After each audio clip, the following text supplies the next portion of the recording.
It's June 25th. In today's reading, we see Ahaz, one of Judah's worst kings, who was followed by his son Hezekiah, perhaps the best king that ever ruled over Judah. Ahaz was so evil that he closed the temple itself, prohibited anyone from worshiping God, and forced the people to worship idols. When his son Hezekiah assumed the throne, he immediately reversed course and wholeheartedly served the Lord. We'll read much more of King Hezekiah in the coming days. Today's reading also introduces us to Hosea, who is now the fourth prophet to pronounce God's judgment upon Israel.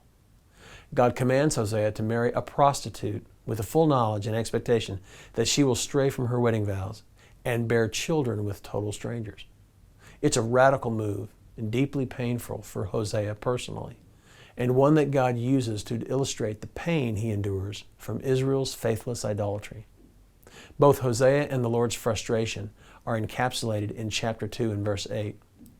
For she didn't know that I gave her the grain, the new wine, and the oil, and multiplied to her silver and gold. Adultery is an appropriate analogy to illustrate the disobedience of God's people. The New Testament explains that God's people collectively are the bride of Christ. God's pain to our unfaithfulness is very real. Here's today's application. Do you fully grasp the reality that your relationship with God is indeed a relationship? Of course, it would be devastating if a spouse was discovered in adultery. But how would you feel if your spouse wasn't unfaithful, but was just distant or non-responsive? How would you feel if your spouse didn't confide in you or ask you for your opinion or show affection? How would you feel if your spouse just completely ignored you and didn't speak to you for weeks or months at a time?